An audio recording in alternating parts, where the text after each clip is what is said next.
When I Should Be So Lucky hit #1 on the British singles charts back in 1988, no one was more dumbfounded by her overnight success than Kylie Minogue herself. Her path to pop glory had begun by chance just 1 year earlier, when she and some of her neighbours' co-stars sang together at a charity benefit in Melbourne. When the audience cried out for more, Kylie suggested a sing-along to the locomotion. Her rendition of the Little Eva hit went down so well that someone suggested she should record it, and her debut single set off a chain reaction that would propel her all the way to the offices of Pete Waterman Limited in the UK. The story goes, however, that when Kylie and executive Gary Ashley flew in from Australia, hit writers Stock Aitken and Waterman had forgotten that they were coming and hastily cobbled together a song while they waited outside. That song turned out to be I Should Be So Lucky, and by the age of 20, Kylie from Camberwell had become an accidental megastar. Her debut album spent more than a year on the British album charts, turning Kylie Minogue into a household name. 2 decades later, she was a guest at her own costume exhibition at Britain's prestigious Victoria and Albert Museum, taking in the many milestones and phases of her first 20 years in show business. She couldn't help but be impressed. Oh my God!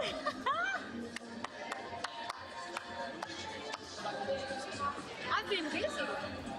And while some of the stuffy members of the British art establishment expressed outrage that the V&A had lowered itself to the glorification of pop music, Kylie, the exhibition's curator, had no trouble in justifying the retrospective. She is without a doubt an icon of popular contemporary culture, and you see through the exhibition that she's somebody who's always changed her image through the 20 or so years that she's been in the forefront, and that she's not afraid of making mistakes, and that she is fantastically professional and hardworking.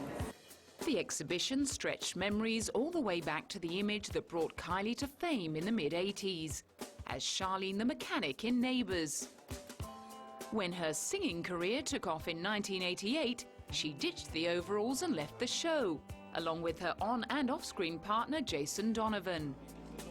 The sugary pop songs, muslin dresses, curly hair and girly videos of her early pop career neatly extended the girl-next-door image she'd crafted on Neighbours.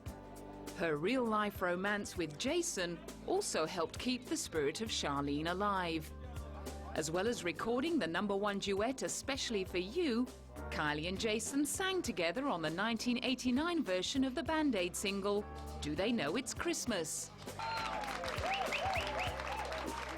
Always friendly with the press and her fans, Smiley Kylie became a favourite on daytime children's shows. But even at the tender age of 21, she was showing signs of a serious side. Apparently Ethiopia is in a worse state this year than it was last year, so everyone's getting together to help, so it's very worthwhile. Yeah. She also showed an early appreciation of the team supporting her as an artist. People forget that everyone inside the building, the TV crews, just everyone involved is putting in their time and willing to help, which is great. And I was in here to do my bit. That appreciation of support and collaboration was to take on increasing significance as she began to test her wings. And back in 1989, she needed all the help she could get in the next stage of her metamorphosis from sugar-coated teen queen to sexy siren. Her poorly received role in the film The Delinquents may have added a little raunch to her image, but it was her next romance with sultry INXS frontman Michael Hutchence that really made the difference. Although they were rarely seen out together in public, Michael's influence on the pop princess immediately became obvious, as a more self-assured Kylie began taking control of her career. In interviews, she claimed that being with a mature man helped her strike a better balance between work and home life, and that she was learning to take breaks. Michael, who was quoted as saying that his favourite hobby was corrupting Kylie, was also credited with helping her construct her more glamorous, sexy image. In return, Kylie became something of a muse for Michael, who wrote the song Suicide Blonde about her. Kylie's growing confidence brought her to another major stage in her evolution towards the end of 1991, when she bravely decided not to renew her contract with PWL. I don't think you're meant to leave that kind of hit factory, and I don't think anyone else did, so it was hard. Once again, she acknowledged she couldn't have done it alone. I put a lot of it down to luck, and the fact that the public were very, as open as possible to me changing and doing different things, and I will be eternally thankful for that, because any number of people who were doing the same as I was doing back then, who knows what they're capable of, and who knew what I was capable of, and yet I was given the chance. And yet again, the twist in direction went hand in hand with upheaval in her private life. As she embarked on her new career with Deconstruction Records, Michael embarked on an affair with model Helena Christensen. But he and Kylie were to remain friends until his tragic suicide death in 1997. In the intervening years, Kylie's self-titled album had been released to mixed reviews, but it signalled her determination to take more control over her music and exploit her sexuality. The video to Confide in Me featured her engaging in phone sex, while she performed a slow striptease in the Barbarella-inspired Put Yourself in My Place. By the time Michael Hutchence died, Kylie was in a relationship with French photographer Stéphane Sednaoui, who was encouraging her to play down the glamour and bring out her inner rock chick. The result was her 1998 album Impossible Princess. Once again, the press fixated on her change of image. I think people think we sit around at a big board meeting and say, right, we're going to completely change you this time, what will we do? And it's not like that. For Kylie, the constant evolution was just a natural part of growing up. You know, if they have a snapshot of me in their mind from, be it 10 years ago or 3 years ago, I'm bound to change. By now, London had become home. For the last 10 years, basically, been living here, so my life revolves around this city now, my friends and the people that I regard as family.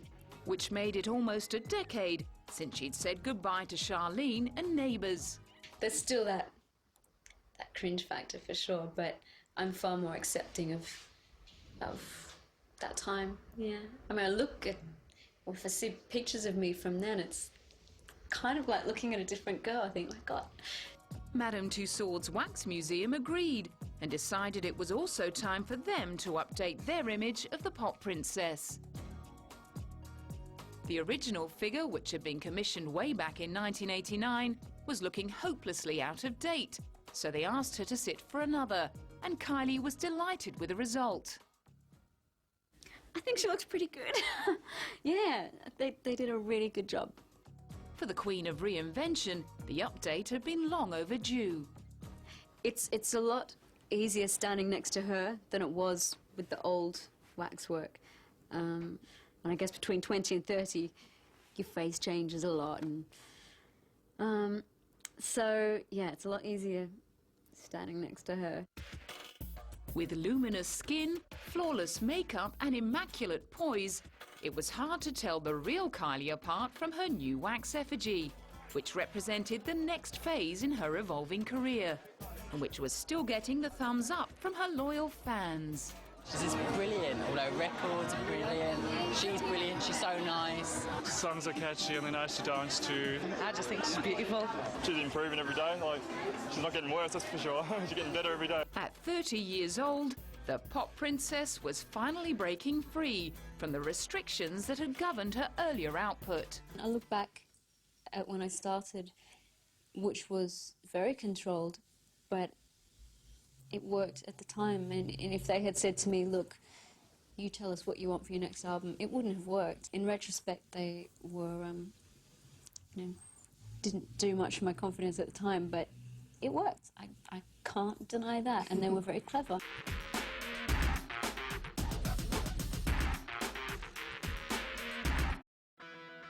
6 years after leaving Stock Aitken and Waterman, Kylie from Camberwell was giving herself permission to experiment with different styles and develop her songwriting. I was literally writing anything I felt on any given day, and then it would become a song. And just trying to find an honesty with that and not have to be what I've been before or what people would perceive me as being, or even what I knew. Going out on a limb and abandoning herself to the creative process took her into uncharted territory. I've found that I've done a lot on this album that is surprising to myself even. I mean, I hear things back and think, God, I never thought that I would sound like that or that I would be capable of writing that song. She wasn't the only one who was surprised by her new sound. Billboard magazine called the album stunning. However, UK's Music Week declared that Kylie's vocals had taken on a stroppy edge, but were not strong enough to do much. Impossible Princess became the lowest-selling album of her career, and she was forced to re-evaluate her strengths. I learned a bit of a lesson in the last couple of years about what I do best. I started out doing pop, and I think that's definitely what I'm going to do next. Her no-holds-barred exercise in pushing the boundaries had taught her that even she had her limits. I think she's moved on from the soap star image, but it'll always be there to haunt her. Having accepted that she could take the girl out of Neighbours, but would never fully escape Charlene, she wasted no time in bouncing back. In April 1999, she signed a new deal with Parlophone Records, and by the year 2000, her nod to 70s disco was soaring up the charts. Light Years went on to sell 2 million copies worldwide, and New Musical Express wrote, Kylie's capacity for reinvention is staggering, and declared the album sheer joy. Its debut single, Spinning Around, delivered her first #1 single in the UK for 10 years. The pop princess was back, bigger than ever, and to prove it, she sang one of the album's singles on a night like this to an audience of 2.1 billion viewers at the closing ceremony of the Sydney Olympics. Despite the enormity of the occasion, she didn't let nerves get the better of her. I don't think I'll ever do anything bigger than the Olympics. That doesn't cross my mind once you're doing it. You just try and get it right for the people who are there. Meanwhile, she'd started up a new relationship with model James Gooding, who was 7 years her junior. The latest incarnation of Kylie was all about sex and sophistication, and it was working like a charm. Her 2001 album, Fever, mixed the disco feel of Light Years with the sounds of 80s electro-pop. I feel with this album, it's the most cohesive project I've done, musically, visually. The amount of Kylie, I suppose, that's in it, it just all seemed to work. It was really easy to record. Barely had the album been finished, then she was thinking about her next move. I have had a growing desire in the past couple of years to get back into acting. I think I must have recovered from the really bad movies that I did enough to think, okay, I think I can go in and do something that I can be proud of. However, she had to put thoughts of a return to acting on hold when, after 14 years of knocking on America's door, she was finally welcomed with open arms on the back of the lead single, Can't Get You Out of My Head, which reached #1 on the dance club charts. She was swamped at record store signings on her promotional tour and displayed the same approachability and friendliness towards the fans and press that had characterised her public appearances from the start. And she'd lost none of her girl-next-door humility. For many years, I've just thought, well, the States is a place I'm not going to work. I'll just come for vacations, and I was quite content with that. But I did always give myself a kind of an escape clause, and I said that if by miracle, if I ever had a song that started to take off, then I would come and follow it up. At the age of 34, when most pop stars are thinking about retiring, Kylie was just hitting her stride, and Madame Tussauds was busily moulding another waxwork in an attempt to keep up. But this time, the museum's interpretation of Kylie's current incarnation didn't quite match her own. Apparently, Kylie had agreed to let the museum create the model from a photo in which she'd posed on all fours. However, the photo had been taken from the front, which had gone some way towards preserving her modesty. When she saw the picture of the side-on waxwork wearing the micro-mini and thigh-high boots in a daily paper, she was instantly dismayed. But by then, it was too late. Still, her guest appearance in the West End in the Play What I Wrote about British comedians Morecambe and Wise would have been a timely distraction. Well used to the adoration of fawning fans, she came over all bashful when fielding compliments after the show from Prince Charles. Well, with these guys, something like that, yeah. Scooping more awards than ever before, not only was she being recognised by the usual roll call of mainstream pop honours like the Brit Awards and Smash Hits, she was also earning accolades from the more serious music journalists over at NME, who'd previously dismissed Kylie as a pop lightweight. For readers of NME to have taken note of what I'm doing and to like it and to bother to vote is amazing. But no matter how many goals she was kicking with her career, reporters were still obsessed with her private life and the question of whether she would ever get married. Get married? I was asked, you know, do you think you'll ever get married? And I said, I'm so exasperated with the question. I said, yeah, meaning yes, one day there is a possibility. The possibility of an imminent trip down the aisle evaporated when James was caught having an affair with fellow model Sophie Dahl and admitted in the press that he cheated on Kylie on numerous occasions.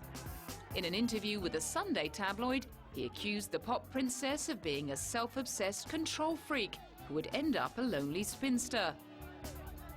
Kylie later admitted that she felt betrayed by her ex, whose violent mood swings and drug-taking, not to mention his infidelity, had forced her to leave him. While James was doing his dirty laundry in the press, Kylie was airing her new underwear at the London launch of her Love Kylie range, proving that there had perhaps been some merit to her ex's claim that she was a bit of a control freak. Whole Proof, which is a manufacturing company in Australia, asked me if I would like to be the face of another one of their ranges, and I said, well, no, frankly, but I would like my own range, which stems from just a genuine love of lingerie. Her skimpy briefs and sexy bras sold like hotcakes across Australia and the UK and cemented Kylie's knack for tapping into trends and staying in touch with the tastes of the public. Of course, however, she wasn't about to take all the credit for that herself. We definitely are eager to get feedback, so I'm always hassling my friends. I'll happily give you lots of lingerie, but the deal is you have to tell me honestly what you think, what fits, what doesn't fit, what you would like to see in the range. As Kylie has always acknowledged, the job of keeping her at the top of her game has been a hugely collaborative effort. Unlike many of her more fickle peers, she has stuck with the same manager, Terry Blamey, since the start of her singing career back in 1987. Her accountant, Father Ron, is her financial advisor. Her mother, Carol, helps with quick changes when she's on tour. And her stylist, William Baker, has been the genius behind her reinvention since 1994. Kylie has been quoted as saying, "I try to work with the best people I can and take from them what I can. Hopefully I enhance what they do as well."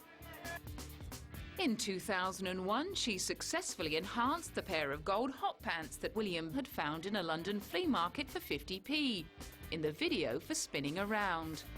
2 years later, he helped her craft the Brigitte Bardot-inspired look that launched her 9th studio album, Body Language.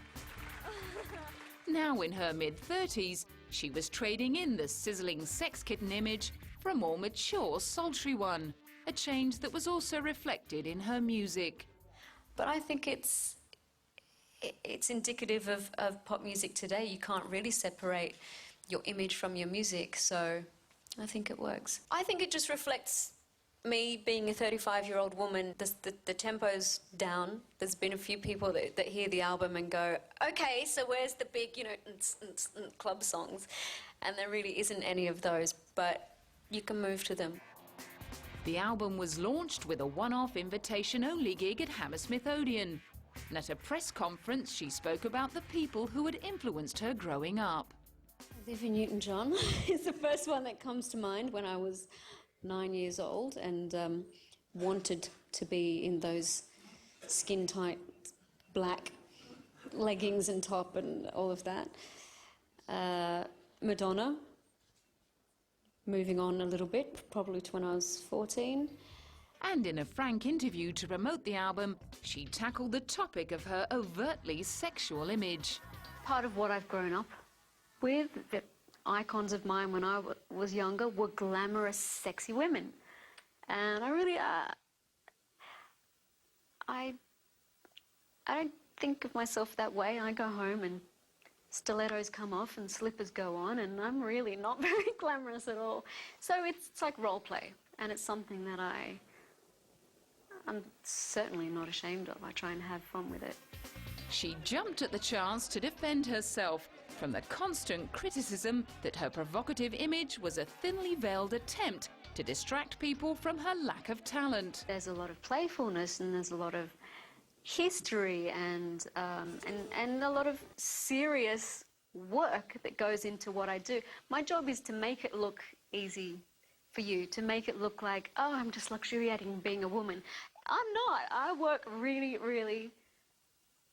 I love hard work. I mean, that's something that I've done for a long, long time. And, yeah, a part of who I am is a sensual person. She did admit, however, that her approach to performing had changed over the years. I think when I was younger, my voice was the last thing I considered, and now it's the first thing. The choreography, the special effects, love it, love you all, great. But, guys, I've got to sing, so let's make that the priority. Everything's changed for me. The way that I would perform older songs and perform them differently now. It's inevitable, I think. It's inevitable, and on top of that, I've tried my hardest to better myself and to do my job as well as I can. The magazine All Music described body language as what happens when a dance pop diva takes the high road and focuses on what's important instead of trying to shock herself into continued relevance. While the album didn't go on to repeat the sales success of Fever, it marked yet another successful transformation for the constantly evolving pop princess. The release of her greatest hits package, Ultimate Kylie, the following year took her tally of top 10 singles up to 29 and made her the second most successful woman on the British charts, behind fellow chameleon Madonna.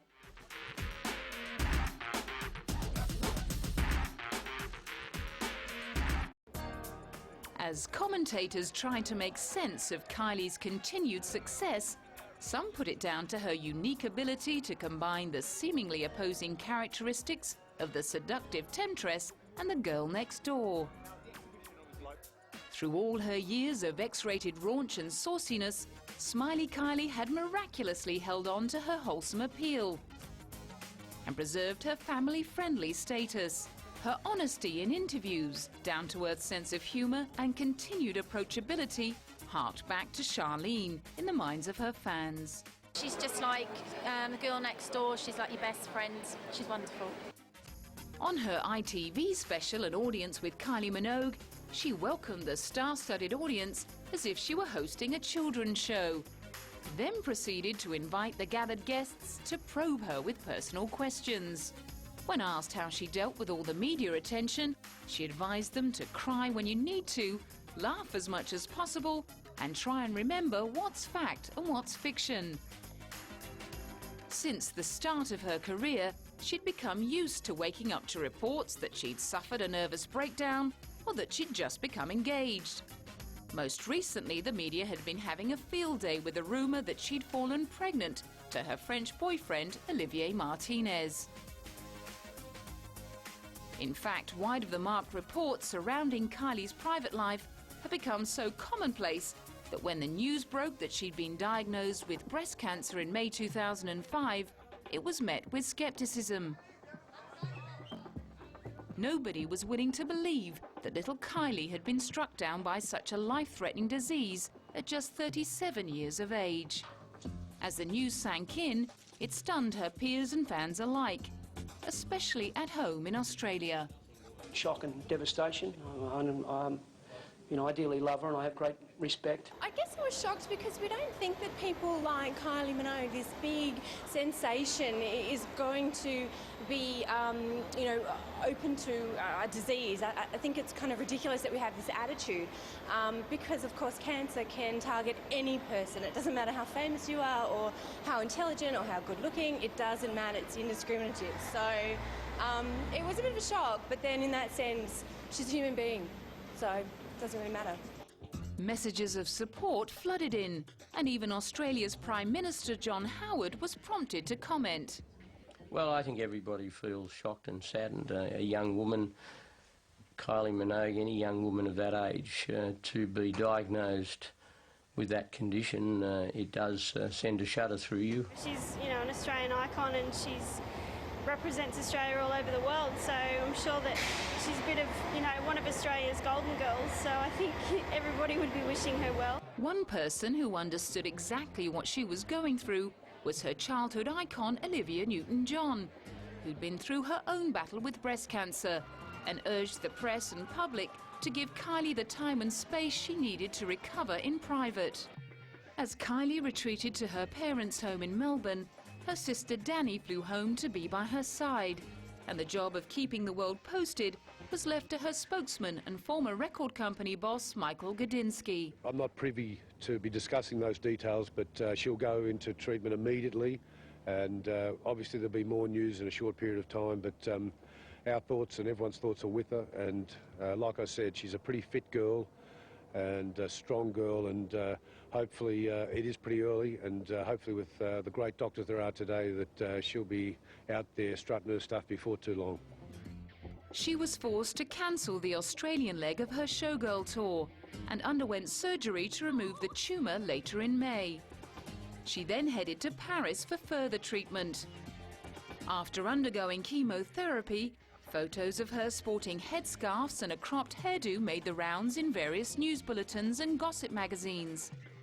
Some of the photos were taken by Olivier, who was rumoured to have asked her to marry him.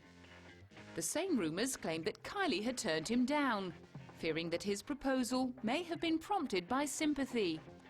This would have been too much to take for a woman who refused to feel sorry for herself. In October, she sent a message of support to cancer sufferers at a charity ball in London.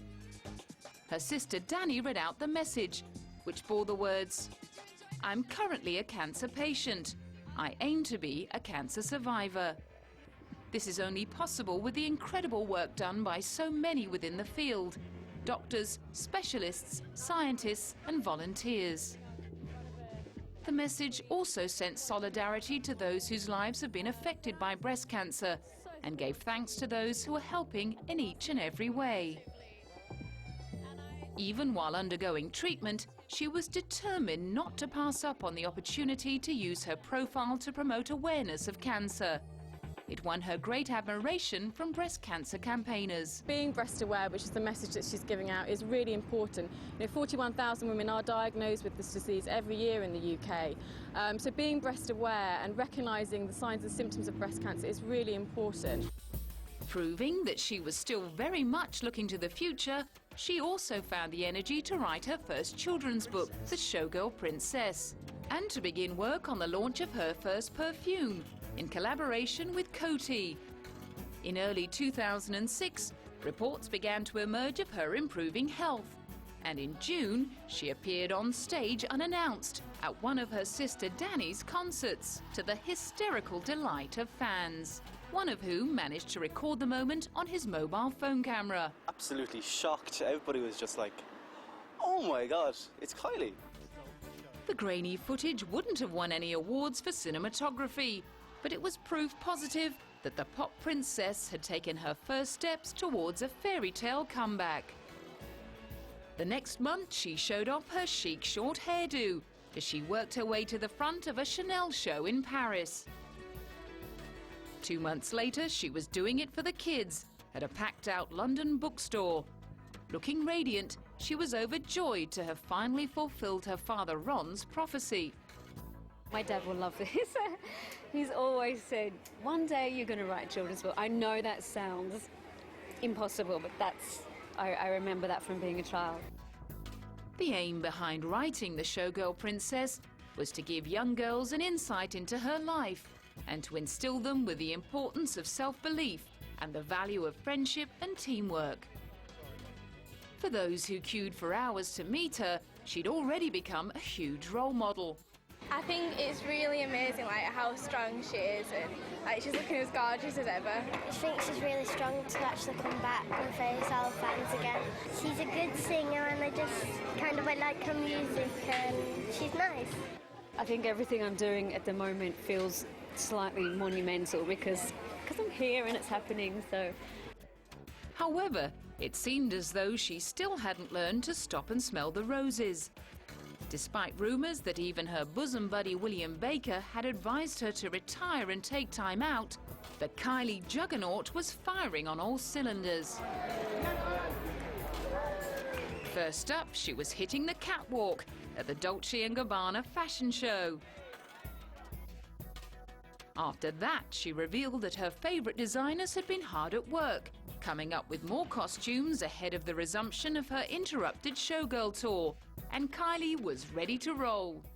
I'm thrilled to be here and to be with guys that I know and love, and to be creative again, to be inspired and dazzled by everything on that runway. So be careful, she's back. Yeah.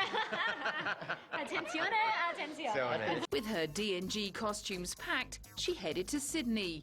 But instead of saving all her energy for her forthcoming stage shows, she cheekily squeezed in the launch of her perfume, Darling. Oh, it was so much fun to work on something that wasn't music, that was its own. We all worked really hard to create something that didn't look like an album cover, that had its own sense, its own space. And it was a lot of fun. Then it was down to the business of getting back on stage for her first concert since her illness. Ahead of the gig at the Sydney Entertainment Centre, her loyal fans were proving the depth of their devotion. Very excited to see Kylie. Fanatical fan. Yes. Crazy. I actually went to the last show in London that she did, and now I'm going to the first show after her illness, so it's quite exciting. The sellout extravaganza was declared nothing less than a triumph by the Sydney Morning Herald. And the fans were beside themselves. It was amazing. She's so beautiful. Kylie's my princess. Everything was better, and the costumes were better, and she was better, and I loved it. Thank you. It was amazing. Thank you very much. Awesome. That was awesome. So good to see you back, Kylie. We love you so much. And you look so great. Thank you. While her trademark flamboyant glamour and confident sexual posturing had sealed her as a camp favourite since the early days, her emotional and dramatic comeback in late 2006 made her truly deserving of the gay icon status she'd achieved. Although she'd once disputed the label, claiming there'd been no tragedy in her life, only tragic outfits, her triumph over adversity had put her on a par with classic tragic heroines like Marilyn Monroe and Judy Garland. The singer herself dates her evolution as a gay icon back to 1989, when the news media began their assault on her. Kylie believes that gay fans responded to her obvious distress and adopted the 5-foot singer as their mascot. She, in turn, has remained deeply loyal to them, performing at gay venues and events and openly supporting AIDS charities and gay rights causes.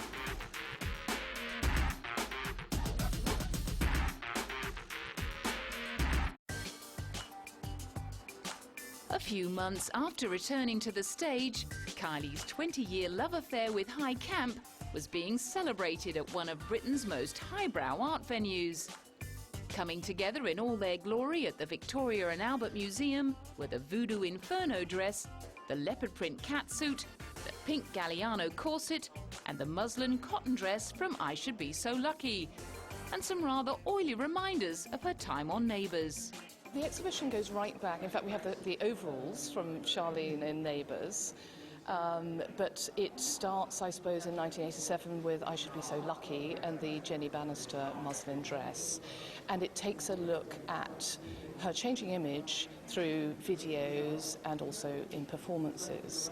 But I suppose the part of the exhibition that is most up to date is the tall section, and that's where Kylie says herself her creativity really comes to the fore.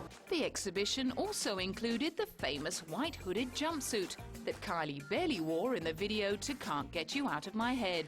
There's a great story that when Kylie saw it and saw how it was cut, she wondered how on earth she was going to wear it, and I'm sure there must have been some tape involved in that. When Kylie rocked up to the exhibition launch on the arm of William Baker, she was regaled with questions about her recent split from Olivier Martinez, following rumours that he'd had an affair with actress Salma Hayek. As ever, she responded to the personal questions with the grace and discretion befitting her pop royalty status. I'm just going to say that I'm here tonight and having a wonderful time, thinking about my friend also, and he's wished me all the best for tonight, so yeah, it's all good. With Kylie's consistently polite refusals to talk about her private life, the public would have to make do with a privileged glimpse inside her wardrobe. So I hope that everyone who comes to see it will enjoy getting a little bit up close and personal. There was one item in particular the visitors wanted to get to know. People are really interested in the gold hot pants because in 2000 Kylie relaunched her career with Spinning Around and became incredibly successful and popular again. And those gold hot pants have a real sense of sort of mystery about them too, because we don't know who designed them. They were bought very cheaply from a flea market. Kylie, the exhibition, even recreated the dressing room from Kylie's most recent concert at Wembley Stadium. Seeing the fruits of her labours all in one place was a timely reminder of how much she'd already achieved. And the little lady with a big wardrobe wasn't about to sit around taking it easy. Kylie's mass appeal and iconic sense of style made her an obvious target for fashion label H&M, which has become famous for its recent collaborations with big-name artists like Madonna. The Swedish retailer asked her to put her name to a beachwear line, and she ended up performing at the launch of their store in mainland China. I wouldn't call myself a fashion designer, but they've taken influence from my style, whatever that is. And I love the capsule range they've created. It's definitely what I would wear at the beach, off the beach, with the summer theme. Then it was over to the south of France to help raise money for AIDS sufferers at Sharon Stone's annual AMFAR benefit at Cannes. If she was upset about her split from Olivier after 4 years, she certainly wasn't letting it show. But then Kylie has never been one to play the bleeding heart. However, during a press conference in Berlin later in the year, she opened up a little on the subject of settling down and starting a family. I'm asked a lot about that at the moment, and I can only say very generally that a family in the future would be wonderful. I don't think it's something that I can necessarily plan, but if that were to happen, you know, my life would go on a brand new path, and I think it would be fantastic. For the time being, she was content with reflecting upon how important her own family had been throughout her ordeal with cancer. I think, I felt at times during that time that it was possibly harder for my family than it was for me, that feeling of helplessness. But their strength was really so incredible, and admirable. And I learned a lot more about my family and friends, you know, people who are close. At an awards do later that year, Danny was just happy to have her big sister back. It's been a long ordeal and one that I'm glad that's over. I just really want to look to the future and good, exciting times.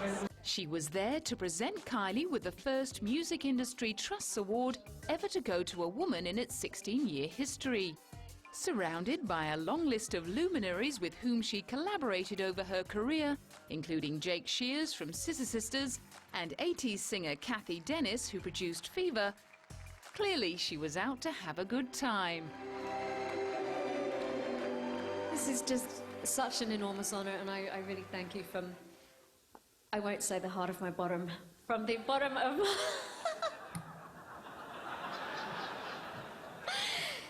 from the bottom of my heart. Thank you so much. I hope you've had a great night. There were more accolades to come. At the Q Magazine Awards in October, she was coming to terms with being named Q Idol of the Year. I still haven't prepared what to say. I'll probably make it up. Well, I'll have to make it up once I'm there. I mean, what do you say to that? It's great. I'm really pleased. As she went in to prepare her speech, many of her younger peers were piling on the praise. I think she is an icon. Kylie, She's a strong woman. She's been through so much and come out the other end, you know, as strong as ever. She's looking amazing, and, you know, I just think she's a great woman and someone to look up to. It's nice to see her back. Yeah. She's made some brilliant songs, great music, fantastic imagery, and she's shown an incredible amount of strength, obviously, in the last couple of years, too. All the great publicity augured well for the release of White Diamond, the documentary made by William Baker about the lead-up to her stage comeback. With barely any breathing space in between, she was back in front of the cameras promoting the release of her 10th studio album, X. She'd started work on the album in May 2006, as she began her slow recovery from breast cancer. Looking back, it was incredible to think that it had only been 12 short months since making that tentative comeback in Sydney. 2007 also brought up another momentous event, the unveiling of an unprecedented fourth waxwork at Madame Tussauds. Only the Queen has had more figures than Kylie. She's had 5, but Kylie Minogue's pop royalty. She's a pop chameleon. She's so popular because she changes images and moods with the time. So our fans here and our guests have wanted exactly the same. They wanted to see a new, up-to-date Kylie, so it made sense. Mark IV Kylie, dressed in a costume from her Showgirl tour, was a little more sedate than her earlier wax models and reflected the maturing image of the 39-year-old pop princess, whose connections with real-life royalty were set to deepen. In July 2008, 2 months after her 40th birthday, she was in a limousine on her way to Buckingham Palace to collect an Order of the British Empire for her lifetime contribution to pop music. Presenting her with the OBE would be Prince Charles, who had been so impressed with her all-singing, all-dancing turn as a bald monk in the West End 4 years earlier. While on tour in Paris, she'd been summoned by the French cultural minister to be honoured as Chevalier of the Order of Arts and Letters. It was a very proud moment for Carol and Ron as they watched their oldest daughter accept the medal previously awarded to the likes of Bob Dylan, Meryl Streep and Bono. Having spent so much time living in France with Olivier, she picked up enough of the language to express her gratitude in French. C'est un moment exceptionnel pour moi d'être ici avec vous aujourd'hui à Paris. Merci beaucoup et merci. To have her incredible achievements formally recognised by her adopted countries was fitting reward for 20 years of continual reinvention and tireless dedication to honing her craft, as well as entertaining audiences. However, Kylie would no doubt have been just as humbled to receive the Excellence in Entertainment Award at the annual Good Day LA Australia Week, presented by her #1 icon and fellow cancer survivor. Kylie, who's being honoured tonight, has done so much for pop music. Without being Aussie, she's just done lots of pop music. And she's beautiful and she's creative and she's been through a lot with dignity and grace, and she's an international star. I think it's wonderful. Well, to be considered an Australian who's doing well and representing... who they're pleased to have representing Australia around the world. It's amazing. It was a great opportunity to take in just how much she'd achieved over the past 2 decades. Apart from racking up record sales of more than 60 million and staging 10 elaborate tours, she'd won countless music and style awards, founded a successful lingerie company, written a children's book, acted in films, received both an OBE and a French Legion of Honor, survived cancer, and become a role model for thousands of young fans around the world. But despite her incredible achievements, it seems there is never any escape from the recurring questions about the romantic future of a pop princess who, at the age of 40, still doesn't seem to have found her prince charming. I'm a fatalist, and I've been lucky enough to have some great relationships. I've always believed they run the time they're meant to run, so we'll see what's around the corner for me. After recent newspaper reports that she has since found love in the arms of 30-year-old Spanish supermodel Andre Valencoso, it looks as though Kylie may finally have found her man. But like all of her former beaux, he'll need to be prepared to fit in around her unyieldingly punishing schedule. At the 2008 unveiling of a new home furnishings line, which she co-designed with William Baker, she offered up a revealing insight into what living with Kylie Minogue might be like. I'm always ripping pages out of magazines, underlining passages in books, and just random, really random stuff. And I find that more and more so these days, I'm really, really hungry for that kind of creative stimulation. I mean, now we're preparing to go back on the road, and a whole new tour means a whole new concept and outfits and everything. So my mind is literally, you can probably hear me as I'm sleeping. As she ramps up for her latest tour to celebrate the album X, the go-go girl inside Kylie Minogue is showing absolutely no signs of letting up and settling down. I'm absolutely happiest when I'm busy. But surrounded by her treasured friends and collaborators, there is no way she will ever be left feeling lonely. I really consider myself fortunate to have a job where there's so many creative elements and outlets, and I work with great teams, and I think the standard that I want or inspire is around, and that's, you know, I couldn't do it without these wonderful people.